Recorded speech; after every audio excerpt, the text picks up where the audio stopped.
Saludos desde nuestra enclave política, un espacio para la reflexión desde Quito, Ecuador. Yo soy Rolando Segura y le invito a acompañarme durante la próxima media hora en el análisis de las lecciones que deja ya el proceso de elecciones generales 2017 en Ecuador. Acompáñeme. Ecuador se mantiene en vilo a la espera de resultados oficiales informados por los boletines del Consejo Nacional Electoral desde el cierre de las urnas el último domingo. Lo vamos a hacer en una sola vuelta, pero eso no significa que pararemos de luchar, seguiremos luchando. Aunque las encuestas a boca de urna y los resultados preliminares oficiales daban la victoria de Alianza País, tanto en su binomio presidencial como mayoría en la Asamblea Nacional y un sí a la consulta sobre paraísos fiscales, la atención se centró en si habría o no segunda vuelta para elegir presidente. Nosotros hemos sido muy prudentes y muy pacientes también al señalar que la actitud del movimiento Alianza País ha sido, debe ser y seguirá siendo de respeto absoluto al orden democrático. Los seguidores de Alianza País decidieron festejar el triunfo, pero esperar la última palabra del Consejo Nacional Electoral. Como siempre, mi mensaje de paz, de armonía, de tranquilidad, de esperar a que las instituciones den los resultados finales. Sin embargo, deseo manifestar de que en el supuesto de que hubiese una segunda vuelta, nosotros ya estamos con nuestro uniforme de campaña. Como contrapartida, el candidato en segundo lugar para presidente llamó a sus seguidores a tomar las instalaciones del Consejo Nacional Electoral con alegaciones de un presunto fraude. O se respeta la voluntad del pueblo o van a ver, incendiamos Quito, y lo digo con todo el corazón. Mientras tanto, observadores internacionales de la UNASUR y la OEA llamaron a la calma y a esperar en paz el resultado de un proceso que consideran impecable. La misión de observación electoral de la Organización de los Estados Americanos llama a esperar los resultados finales que serán presentados por el Consejo Nacional Electoral CNE, única institución autorizada para este fin. El propio Consejo Nacional Electoral dijo actuar de manera responsable a la hora de realizar el escrutinio en audiencia pública de todas las actas con inconsistencias. En el resto estamos justamente en esta fase de inconsistencias que hay que informarle al país. Estas fases de inconsistencias numéricas se tratan en audiencias públicas de escrutinio, con presencia de los delegados de las organizaciones políticas, y se está desarrollando con absoluta normalidad en las 24 provincias del país. El presidente del Consejo Nacional Electoral indicó que iniciarían acciones legales contra quienes atentaron contra funcionarios públicos e instalaciones del máximo ente electoral. En medio de este panorama, ¿qué lecciones dejan los comicios generales en Ecuador? Y para el análisis recibimos hoy en clave política al doctor en economía Alfredo Serrano, director del Centro Estratégico Latinoamericano de Geopolítica. Bienvenido. Buenas noches. Alfredo, no está la totalidad de los resultados, pero ya según el último boletín del Consejo Nacional Electoral, Lenín Moreno continúa al frente en estas elecciones con 39.31% de los votos y ya se ha escrutado alrededor del 97% de las actas. Si no está todavía la totalidad de estos resultados, ¿se podría hablar ya de alguien que gana, que fuerza política gana estas elecciones? El único ganador de las elecciones en Ecuador es Lenín Moreno, con su binomio para presidente y vicepresidente, y en materia de la Asamblea es la Revolución Ciudadana con Alianza País, que han logrado verdaderamente tener una mayoría muy amplia, una mayoría amplia en la Asamblea, una mayoría amplia en la consulta de los paraísos fiscales y una mayoría muy amplia con una diferencia de más de 11 puntos respecto al segundo candidato. La discusión está si esas décimas que le faltan a la Revolución Ciudadana para ganar en primera vuelta se logran o no se logran a partir de lo que falta todavía por escrutar, considerando que todavía se están certificando algún tipo de actas que estaban con ciertos problemas, y así lo ha ido declarando el propio Consejo Nacional Electoral. La victoria es contundente. Hoy en día, si uno compara en el mundo una victoria con más de 11 puntos de diferencia. Es difícil encontrar muchos ejemplos y me viene a la mente España cuando el presidente Mariano Rajoy, con solo un 32-33%, es proclamado presidente en el territorio español. Por lo tanto, creo que lo primero y claro que hay que tener es que la victoria es indudable y el segundo está muy lejos. Está con 28% el señor Guillermo Lasso. Sin embargo, esa no es la interpretación que hace la oposición en Ecuador, que habla de que un 60% estaría en contra de Lenín Moreno y de Alianza País. ¿Cuál es su interpretación? La matemática electoral es, como siempre, muy agradable para todos aquellos perdedores que siempre buscan algún tipo de aritmética para salir ganador. Es muy curioso porque si el señor Lasso dice que hay un 60% en contra de Lenin, él tiene un 70%, más de un 70% en contra de él.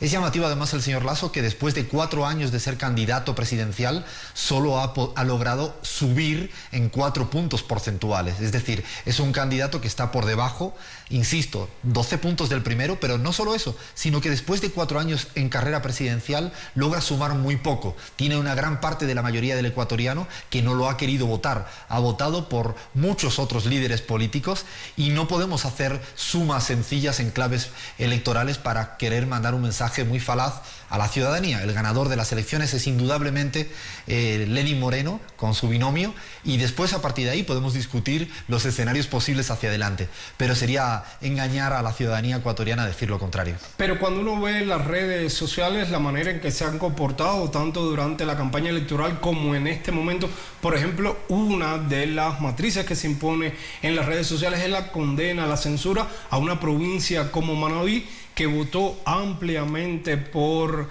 las fuerzas de Alianza País, y le piden incluso un diluvio, un terremoto peor que el del año 2016, al menos en redes sociales. Desde las semanas previas a la jornada electoral, la misma jornada electoral y lo que está pasando ahora demuestra quién es quién verdaderamente a la hora de los posibles gobernantes del Ecuador. Lo que uno escucha del señor Lasso o de su candidato a la vicepresidencia, el señor Páez, como bien dices, incluso haciendo llamadas de muy mal gusto a un pueblo que ha sufrido mucho en el Ecuador después del último terremoto en el caso de Manabí, pero incluso haciendo declaraciones alusivas a cualquier tipo de cuestión que está muy alejado de las reglas democráticas. Y lo importante acá, yo creo que es seguir respetando algo que el Ecuador ha conservado durante la Revolución Ciudadana, que es una gran estabilidad política. Este tipo de algarabías y de violación a la democracia, de cantar fraude sin ningún tipo de prueba, de cuestionar y seguir con un poco rodeando el Consejo Nacional Electoral violentamente, recuerdan a unas etapas del Ecuador verdaderamente del pasado. Es interesante, insisto, recordar la gran estabilidad política que ha tenido en el Ecuador en la última década. Precisamente hoy el presidente Rafael Correa hablaba de que intentaba resucitar el viejo Ecuador. Le propongo hablar sobre este tema cuando regresemos de la pausa, a ver hasta qué punto en realidad resucita ese viejo Ecuador, o ese viejo Ecuador siempre ha estado ahí latente, pujando por revertir lo que ha hecho la Revolución Ciudadana en los últimos 10 años. Nos vamos a una pausa y regresamos en Clave Política.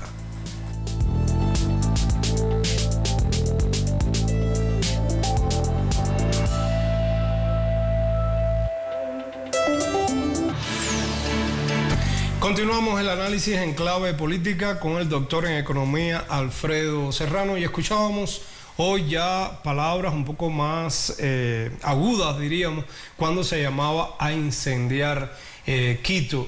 A esto ante supuestas alegaciones de fraude, pero esta historia del fantasma del fraude sobre elecciones no parece algo nuevo cuando se dirimen situaciones políticas como las que vive hoy Ecuador.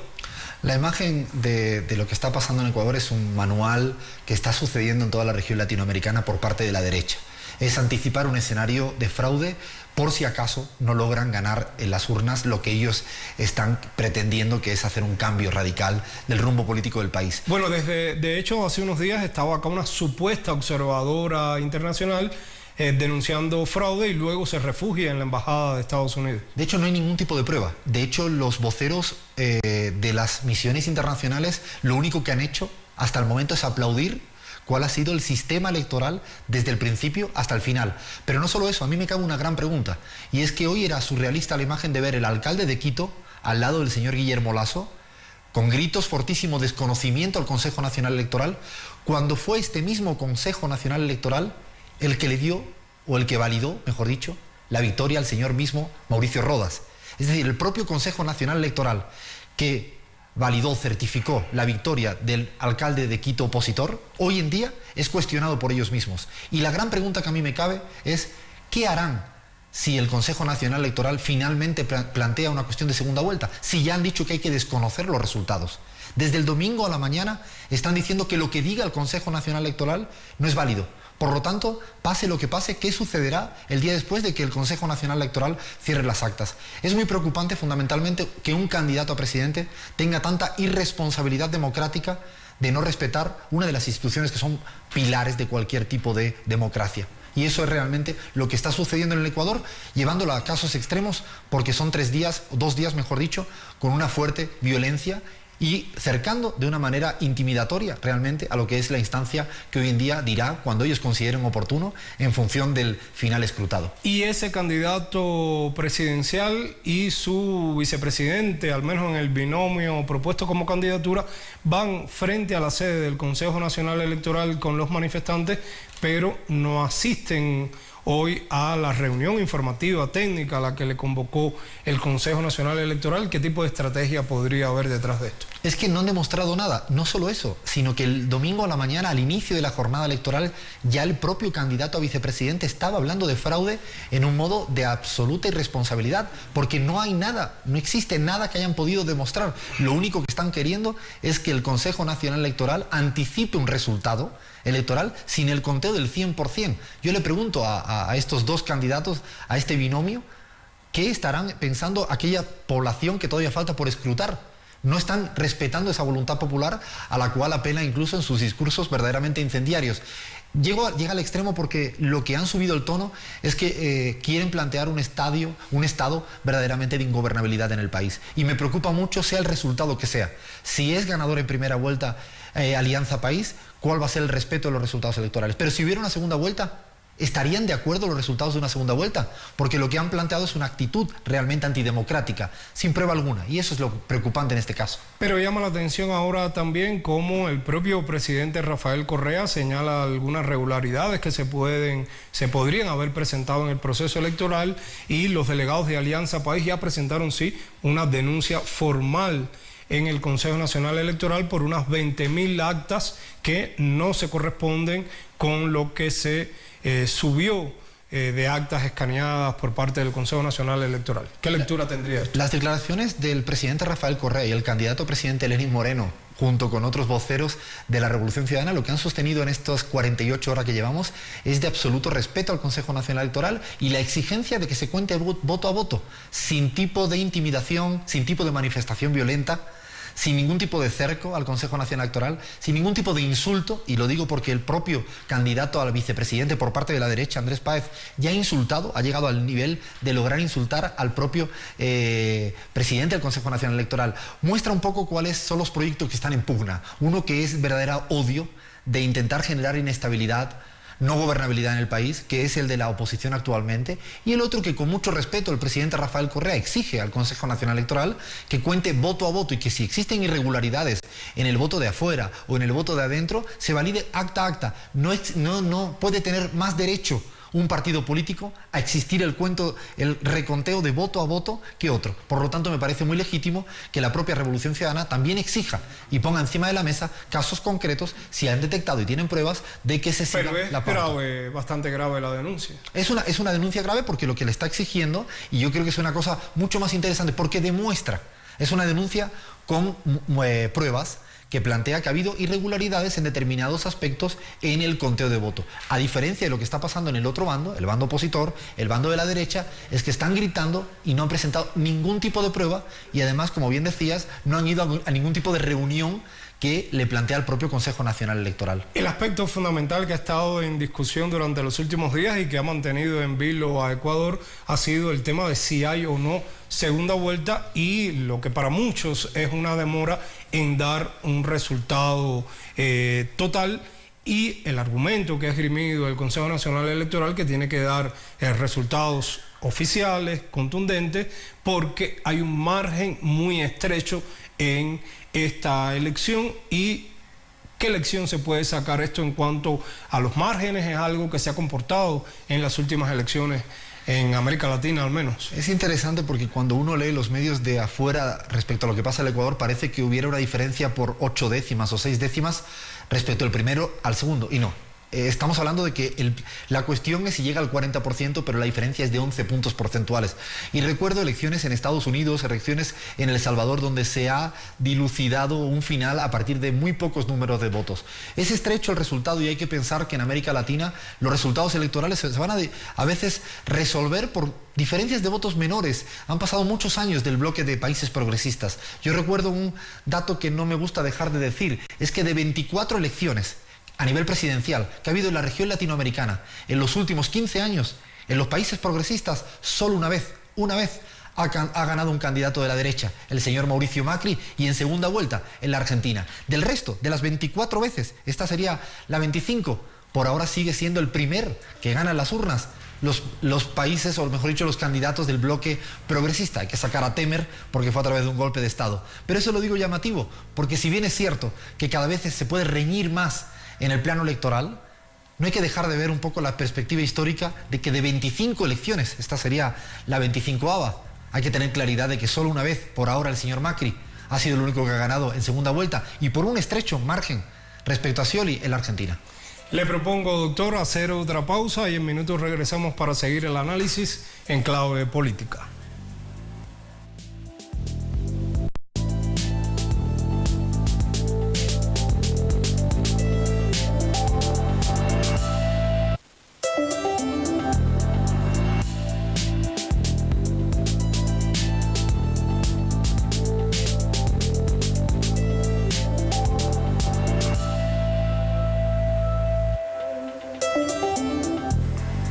Continuamos el análisis en clave política con el doctor Alfredo Serrano, y sacando lecciones de este proceso electoral está indudablemente el tema de las encuestas. Acá en esta misma mesa muchas veces pregunté si podría ser diferente Ecuador con respecto a lo que pasó con el Brexit en Inglaterra o las elecciones en Estados Unidos. Acá las encuestas se equivocaron.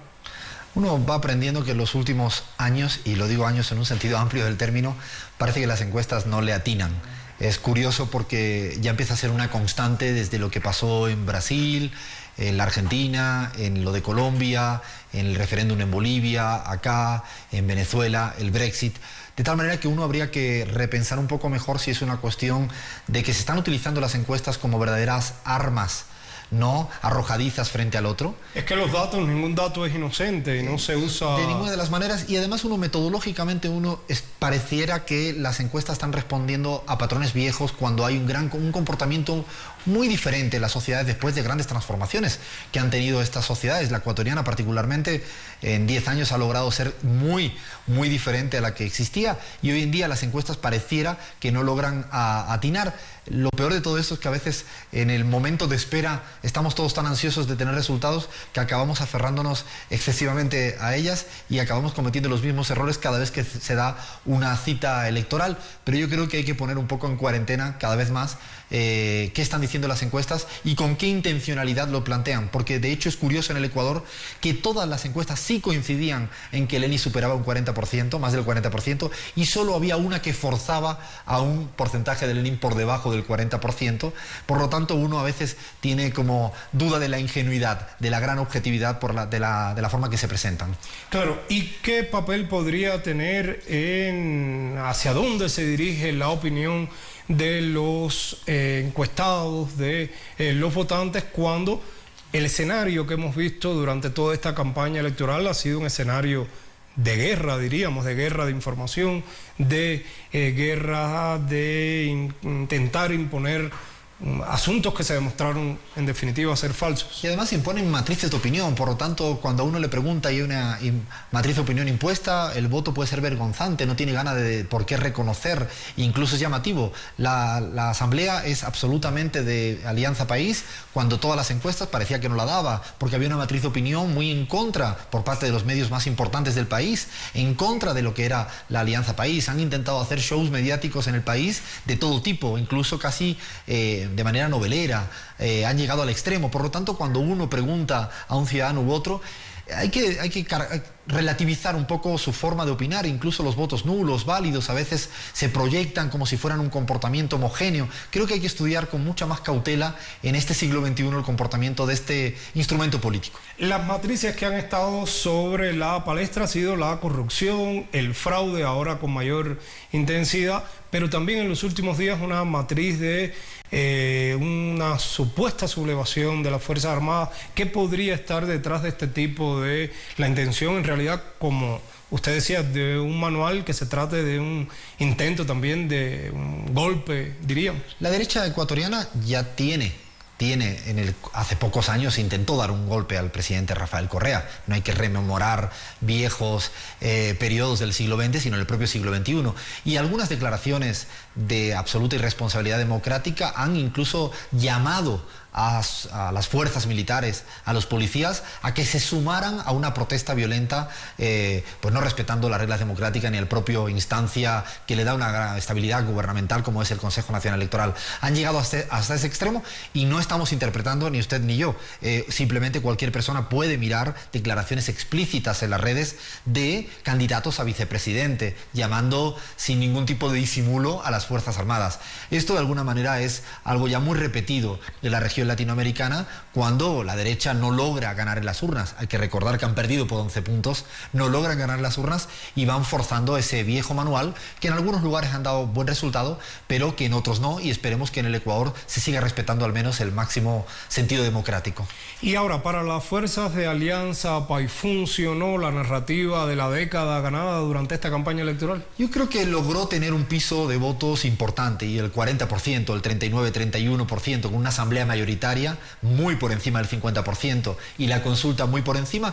Creo que hay una fidelidad del voto de la gran ciudadanía ecuatoriana con esa década ganada. Sin embargo, yo creo que lo interesante de todo esto y que se ha hecho en la campaña, y que si hubiera segunda vuelta, hay que hablar en este condicional, lo importante es seguir pensando hacia adelante. Yo creo un que 30%, bastante elevado el porciento de indecisos. Un alto porcentaje, por eso me parece que todavía es necesario seguir pensando hacia adelante. Yo creo que estamos hoy en día en América Latina en una gran batalla de las expectativas. Yo creo que los ciudadanos naturalizan muy rápidamente para bien sus derechos, los adquiridos gracias a estas revoluciones, y exigen más, demandan más, piden más, y por lo tanto hay que identificar cómo las mayorías miran hacia adelante. Yo creo que no se vota tanto mirando con el retrovisor, la gente mira hacia adelante, con todo el derecho en el mundo están preocupados de lo que pasarán hoy o mañana, pero cuando uno mira y confronta proyectos políticos en el Ecuador y uno observa al señor Lasso, si alguien me recuerda al pasado, si alguien me recuerda a qué sucedió, pero no solo hablo del feriado bancario, sino las propuestas que ha hecho hacia adelante, hoy en día serían de un gran